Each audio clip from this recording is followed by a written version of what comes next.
Hi wonderful people, and welcome back to my channel where we talk about the Christian faith, health, money and lifestyle. Woo! Today we're going to be talking about dating. Dating. We're going to be talking about Christian dating in particular.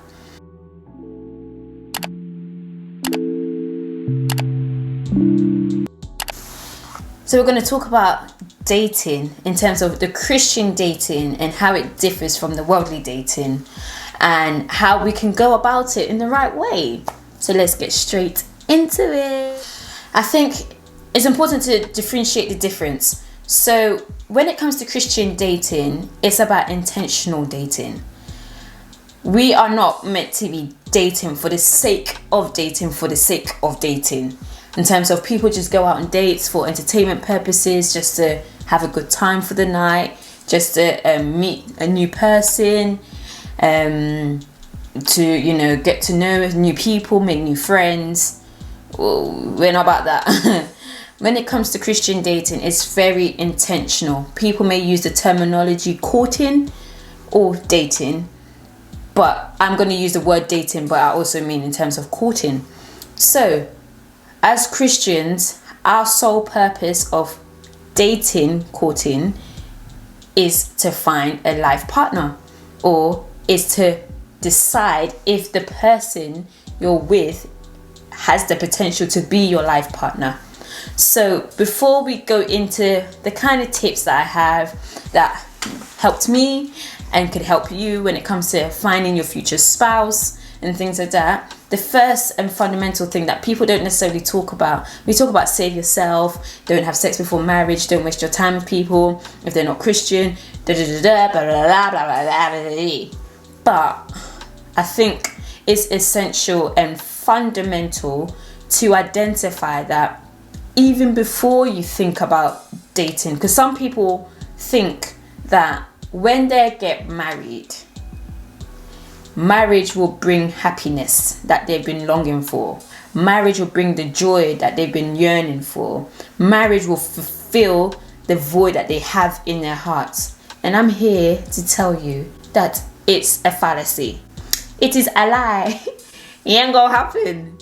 If you're miserable, I can guarantee, if you haven't dealt with some demons within yourself, marriage will expose it and expose you and expose your partner, and you will be more miserable than you've ever been in your life if you don't do it the right way.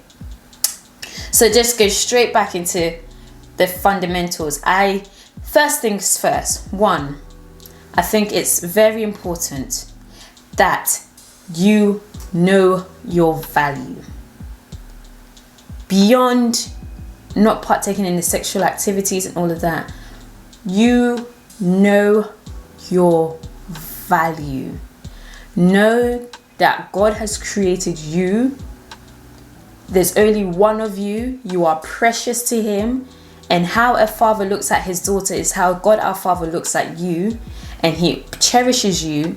And once you identify yourself as a cherished person, you're already one step ahead of most people, because people tend to search for their validation in other people. They search for their identity in other people. They search for acceptance in other people. But once you know who you are and you know your value and who God says you are, you're ahead. So that's one thing. That's the first thing to take into consideration. Knowing who you are and knowing your value. Because once you value yourself, because people think, in the Christian world there's no players. There are players. The same players in the world, there's some in the church. There are some saying, I can only talk from being a woman. So the same way in the world you've got players, they'll mess around with you. There are some in the church who will do the same thing with you. Guys whose intentions are not sincere. So it's important to know your value and don't have time to waste or entertain trash. Okay, so we've talked about knowing our value, knowing who we are in Christ, knowing our identity, and in essence, being whole within ourselves, and knowing that somebody else, we're not half. I'm not looking for another half. I'm looking for a whole being who's already worked on themselves to join my whole being that I've worked on myself, for us to come together and do something greater. And that's what dating should be. So I just want to go into some fundamental things that are important when it comes to when you do start dating or you are shown an interest in somebody, things to look out for. So one, I would say, will be, let dating be a time of building friendship.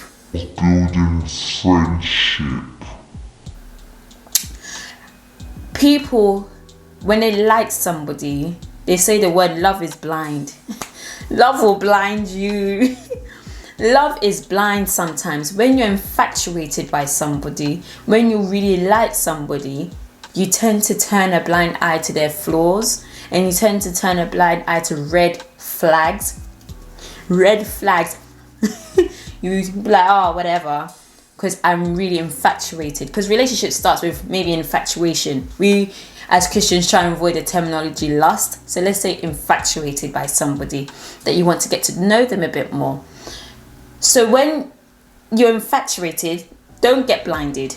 Let the core of the relationship be about building a friendship. You can be in church and still not be equally yoked with somebody. They could be in the same church as you, praise the same way, do the same Bible study with you, but not necessarily be equally yoked in terms of what you stand for, what you believe in. For example, for me, I always knew that I don't want to just be a church member.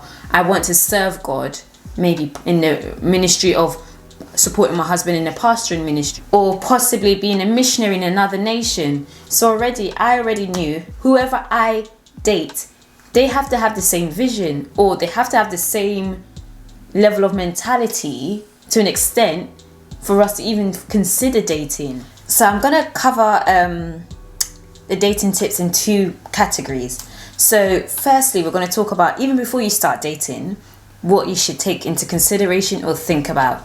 So first things first, I'll be looking down a bit because I've got my notes. Be willing to be friends with somebody. So even before you start dating somebody, there should be an element of, do I even like you? In terms of friendship.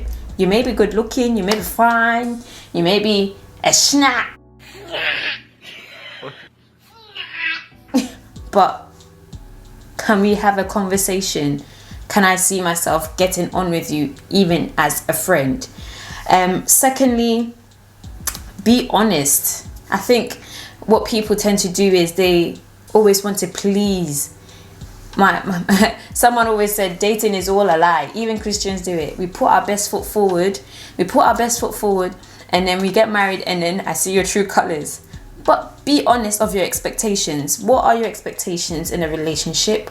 What kind of things are you looking for? Because one man's treasure is another man's trash. Hey, and that's okay. We're not all fit for everybody. We're all meant to be with one person in reality. Not that I believe in the one, but we're all meant to just be for one person. So voice your expectations and make the decision that when you are going to date, that you are going to voice your expectations. Another thing would be, don't date for the sake of dating. Like I mentioned before, be intentional with who you decide to date. If someone just asks you for a date, watch them first before you even go on a date itself. So be very intentional with your conduct when it comes to this thing. 4, work on yourself. Make it your duty to always work on yourself. Of recent, something I've been dealing with personally is overcoming the spirit of rejection. And I feel like the spirit of rejection shaped, I'll probably make a separate video as I'm going through my journey, but overcoming how rejection has shaped how I interact with people, how I build relationships with people, and working on all of those things. Nobody's perfect, but identifying areas that you need to work on so that you're working on it, so that when you do get into a relationship, it's not extra baggage that needs to be dealt with. So that's the 4th thing. And 5th, you need to make a decision that you are not going to compromise. Compromising with who I am, what I stand for, and what I believe in is out of the question, no matter who you are. If you ain't ready to roll with what I've decided to do as a Christian woman, it's not meant to be. So those are the 5 things to maybe take into consideration before you even start dating. So now I just want to talk about, if you are dating somebody, things to maybe take into consideration as well, or look out for. So like I mentioned before, knowing your value and standards is fundamental. When you know what you stand for, when you know what you believe in, it shapes your decision making. It shapes how you deal with people. So always have that at the forefront of your mind when you're dating somebody, even if you're dating somebody right now. 2, like I said before, dating is not for the sake of dating. So if you are dating somebody, it's important to pray about the person you're dating. People try to maybe not make it overly spiritual because you choose who you want to be with. Yes, I agree with who you choose. I don't necessarily believe that there's the one, but there are people who you are compatible with, in the sense of you can make your marriage work. Apparently, I even heard another saying, compatibility is made. It's not just there. It's a nurture thing, not a nature thing, or a thing that just happens. People have to work in being compatible. Like some people who've been married 40 years, 40, 50 years, 20 years, the things they argued about maybe in the first 2-3 years of their marriage, they're like, bruh, you ain't worth my energy. I figured out that this person ain't gonna change. Let me just relax. Compatibility. I do think that there are different types of Christians.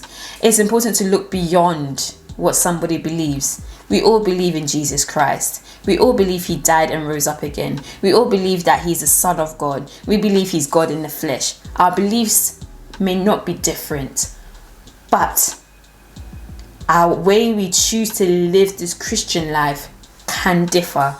So when you're dating somebody, always look at their conduct, look at their actions. Let us not get blinded by love and infatuation and sometimes even lust. And let's always do everything that will bring glory to God. And I just want to say thank you for watching. Thank you for being with me. I appreciate you. Don't forget to like, share and subscribe. Put that notification button on. Share me on Instagram. Come join me over there. I'm there most of the time. And I just want to say have a wonderful day. Mwah. See ya.